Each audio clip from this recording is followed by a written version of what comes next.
Soyez les bienvenus sur le plateau télé des JFR 2018, les journées francophones de radiologie. Professeur Jean-Michel Bartoli, bonjour. Bonjour. Merci d'être sur notre plateau. Je rappelle que vous êtes le chef de pôle imagerie à la PHM et que vous êtes le président du Collège des enseignants de radiologie de France. Alors, professeur, on va parler avec vous de la conférence Antoine Béclère qui s'est tenue ici au JFR 2018. C'était hier, dimanche. Isabelle Richard, la conseillère santé de la ministre Frédérique Vidal, est venue. Alors, racontez-nous concrètement ce qu'elle vous a dit. On va parler des études et finalement, tout change. C'est exactement cela. Les conférences Antoine Béclère, c'était donc dimanche, entre midi et 2, moment important des JFR, toujours chaque année. Cette année, toujours un invité prestigieux. Cette année, c'était donc Madame Richard, qui est la conseillère santé de Madame Vidal, la ministre de l'Enseignement supérieur et de la Recherche, et qui est venue nous expliquer que tout changeait. Tout ce dans le monde dans lequel nous vivions jusqu'ici sur le plan universitaire, la PACES, la première année de médecine, le numerus clausus, l'ECN, donc l'ancien internat, qui depuis 12 ans s'appelle les épreuves nationales classantes, tout ça disparaît et va être transformé. Et il est important pour nous de travailler avec elle et d'entendre ses propositions, car bien sûr nous étions associés à toute la profession radiologique, c'est-à-dire à la fois la radiologie libérale avec Jean-Philippe Masson, le président de la FNMR, mais aussi bien sûr le Collège des enseignants de radio français, qui intervient dans tout ce qui est enseignement et recherche bien sûr, et les plus importants, nos jeunes en formation, et Cédric Koumako, le président de l'UNIR, Union nationale des internes de radiologie, participait aussi à cette table ronde. Est-ce qu'il fallait effectivement faire évoluer certaines choses, mais est-ce qu'il fallait que tout change? Qu'est-ce que ça vous inspire? L'agenda politique est ce qu'il est, donc il a fallu s'adapter. Moi, je pense que c'est une opportunité fantastique pour une spécialité comme la nôtre, qui est au cœur du parcours de soins. Vous avez vu le thème du JFR sur l'imagerie juste.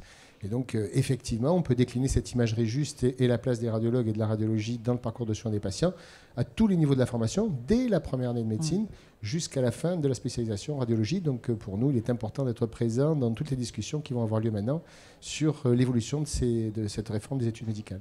Alors, on va justement voir point par point. On commence par la fin du numerus clausus. Fin de la PACES, fin de la première année de médecine, et en tout cas de son mode de sélection, qui était effectivement un mode de sélection qui a fait la preuve de son efficacité.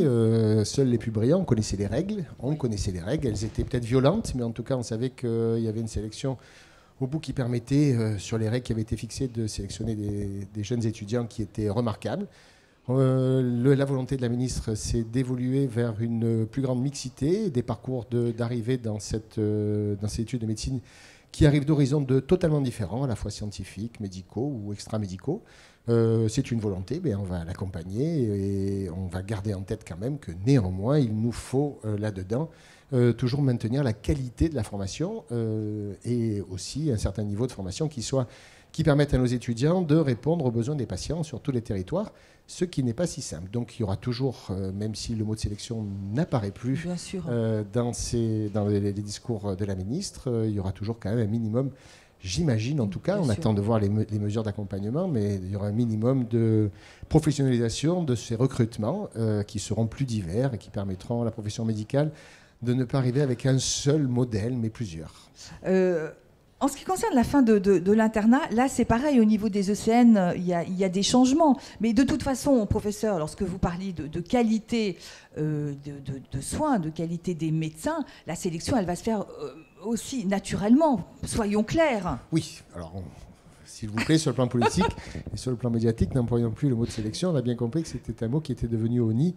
Donc on va bien sûr travailler à faire en sorte que dans le cadre de la formation, nos étudiants soient le mieux formés possible. Si on prend le cas de la radiologie et de l'imagerie médicale, dans le cas du deuxième cycle d'études médicales, parce que toute la réforme se fait dans le même temps, ce que nous a expliqué Mme Richard hier, c'est que une réforme met à peu près 15 ans pour aboutir à son résultat. Si on veut attendre 15 ans pour le premier cycle, puis ensuite faire le deuxième cycle, on n'arrivera pas. Donc il faut tout faire ensemble. C'est pour ça que c'est un sacré chantier.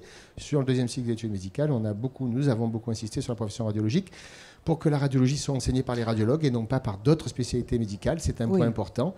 La prescription, la demande d'examen et la justification du parcours d'un patient sur le plan radiologique, ça nécessite d'être enseigné par les radiologues. Je crois que Mme Richard l'a bien compris et nous nous prendrons toute notre place dans cette formation. Oui, on rappelle quand même, la médecine française fait partie des meilleures au monde. Il y a une excellence française, il ne faut pas la perdre, il ne faut pas l'oublier. Et effectivement, il y a des problèmes à régler, mais il ne faut pas non plus brader la formation des médecins. C'est la santé des patients. Et vous avez raison de défendre certaines choses. Donc là, je pense que c'est mon rôle, à moi, la journaliste, de le dire. On a une excellence et il ne faut pas la perdre. Nous sommes d'accord. Nous sommes d'accord. Alors, professeur, on parlait justement des ECN, le choix des étudiants. Et finalement, les choses, elles vont se mettre en place naturellement, j'allais dire. Pas si naturellement que ça, quand même. Tout de même, il va y avoir beaucoup d'étapes intermédiaires. Et en particulier, il va falloir que nous ayons des consignes sur comment se terminent les études médicales et comment nos jeunes étudiants qui vont sortir de deuxième cycle des études médicales vont entrer dans les spécialités. Comment sera fait ce choix? Aujourd'hui, il était très violent, on peut le dire, avec le CN. C'était un concours national, c'était 3 jours d'épreuve, une seule chance. Et donc, c'était, au bout de 6 ans d'études, quelque chose d'assez violent. Maintenant, enfin, au moins, les règles étaient claires. Là, on va attendre que les nouvelles règles soient pesées. Ces règles vont être posées pour les étudiants qui rentrent cette année en 4e année de médecine. Donc, c'est dans 2 ans qu'on verra arriver la nouvelle méthodologie de l'épreuve de l'ECN. Ce sera une scène qui se passera de toute façon avec une évaluation non seulement des connaissances, ça c'était toujours la base, mais aussi des compétences, et en particulier des compétences auprès du patient. Vous vous souvenez qu'en dernier, le thème des JFR s'appelait le patient et son radiologue. Vous avez bien compris que depuis de nombreuses années, cette évaluation des compétences du rôle du radiologue auprès de son patient est quelque chose que nous avons bien sûr en tête au CERF et sur lequel nous travaillons beaucoup. Donc ce sont tous ces éléments-là qui seront pris en compte pour que l'étudiant puisse choisir. Je vous avoue, et c'était la question de notre interne, de notre représentant de l'Union nationale des internes de radio, nous n'avons pas encore eu de réponse, mais c'est normal parce que nous sommes au balbutiement de la réforme pour le CN, de savoir comment les internes auraient le choix pour arriver dans les différentes spécialités. Je ne sais pas comment seront affectés les jeunes entre la radiologie, la médecine nucléaire, la chirurgie, etc. Je n'ai pas bien encore compris, mais j'imagine qu'il y a beaucoup de conseillers en ce moment qui travaillent là-dessus et de toute façon nous accompagnerons cette réforme, c'est certain. Bon. Professeur Barthollet, je voudrais que vous me disiez un mot sur les outils de simulation et l'option RI avancée. Alors, dans le cadre de la réforme du 3e cycle, celle-là, elle est déjà partie, et donc elle est en place depuis l'an dernier, depuis novembre 2017. Vous savez que dans la spécialité radiologique, nous avons donc changé la maquette, bien sûr, comme toutes les autres spécialités, et nous avons une seule option, et cette option prend place en 5e année, pendant la phase de consolidation, et cette option s'appelle la radiologie interventionnelle avancée, qui s'appuie bien sûr sur l'évolution de notre métier. Notre métier il est devenu un métier que l'on exerce 24 heures sur 24, 7 jours sur 7, ça c'est la première chose. Et deuxièmement, on a beaucoup de contacts avec les patients et en radiologie interventionnelle, il faut former les jeunes à la consultation, à la réunion de consultation pluridisciplinaire et bien sûr à la gestuelle et aux indications des gestes et au suivi de ces patients. Donc ceci, ça nécessite 2 ans de formation, ça se passe à la fin de la phase d'approfondissement, donc en fin de 4e année. Et cette option-là, il y aura bien sûr, et c'était une des questions majeures des internes et puis aussi des enseignants, c'est de savoir combien d'internes de radiologie auraient la possibilité de s'inscrire sur tout le territoire français sur cette option RI avancée. Il est important pour nous, évidemment, de répondre aux besoins de la population. Donc, ça se passera par région. Et dans chaque région, on a défini que le seuil de 40% d'internes d'une promotion devrait pouvoir avoir accès pour assurer les besoins de la population en radio interventionnelle avancée à cette option. Madame la conseillère de la ministre a bien noté ce point et hier, publiquement, a soutenu cette demande. Donc, c'est un point important et qui, à mon avis, va beaucoup rassurer les internes de radiologie qui sont rentrés dans la carrière cette année et l'an dernier. Donc ça, c'est le premier point. Le deuxième point, votre question était à propos de la simulation. Évidemment, oui. La simulation en santé, dans l'imagerie interventionnelle, dans la radiologie interventionnelle, c'est quelque chose de très important. Et donc, on a besoin d'éclaircissements sur les moyens qui seront mis en place par les institutions, par le ministère, pour permettre à nos internes d'avoir des outils de simulation qui soient disponibles non seulement dans les CHU pendant leur formation lors du 3e cycle d'études médicales, pendant leur internat, mais aussi dans le cadre de l'option RI avancée. Donc je vous avoue qu'on n'a pas eu de réponse formelle, mais j'ai bien compris que du côté de Mme Richard, il y avait une volonté de développer des centres de simulation adaptés à la radiologie interventionnelle, ce qui me rassure. tout ça, ça coûte cher, l'air de rien. Oui, bien Ce sont sûr. des coûts qui sont oui. importants. Et j'espère que cet investissement réalisé par le ministère nous permettra de former dans les meilleures conditions nos jeunes internes. Alors, professeur Jean-Michel Bartoli, je vais vous demander après de me donner votre ressenti sur ces JFR 2018. Vous avez un mot à ajouter sur cette conférence Antoine Béclair ? J'ai trouvé d'abord que Madame Richard a été parfaitement au courant des besoins de la radiologie et des attentes que le ministère a vis-à-vis de la radiologie, parce qu'évidemment c'est dans les deux sens. Elle est extrêmement attentive, d'une rare compétence, je dois le souligner.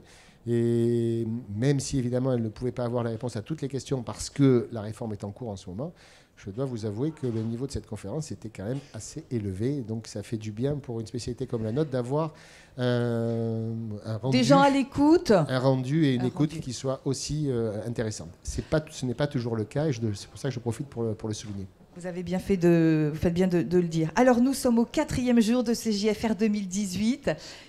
Quel est votre ressenti ? Quel bilan vous en tirez l'année dernière ? Vous étiez vous-même le président. Oui. Eh bien, l'an dernier, j'étais sorti des JFR épuisés et je suis enchanté des thèmes qui ont été choisis cette année. L'imagerie juste, c'était le thème qu'il fallait pour cette année parce que la justification dans le parcours de soins de la place de la radiologie et du rôle du radiologue et de toutes les équipes soignantes qui tournent autour de la radiologie, je crois que c'était vraiment quelque chose sur lequel il fallait insister. C'est pas la peine que je vous dise que, évidemment, l'intelligence artificielle était le thème aussi qu'il fallait associer. Et tous ces deux points-là, l'imagerie juste d'un côté, avec la justification des examens d'imagerie et la place de tous ces examens dans le parcours de soins du patient, et de l'autre côté, ce progrès absolument phénoménal, ou en tout cas ces applications à la radiologie et l'implication des radiologues dans l'intelligence artificielle, tout ça, c'était deux domaines sur lesquels vous imaginez bien que j'ai particulièrement apprécié de participer à ces JFR. Alors, professeur Jean-Michel Bartoli, merci d'être venu sur notre plateau. Et puis, donc, rendez-vous l'année prochaine. Avec grand plaisir et merci de votre accueil. Merci, professeur.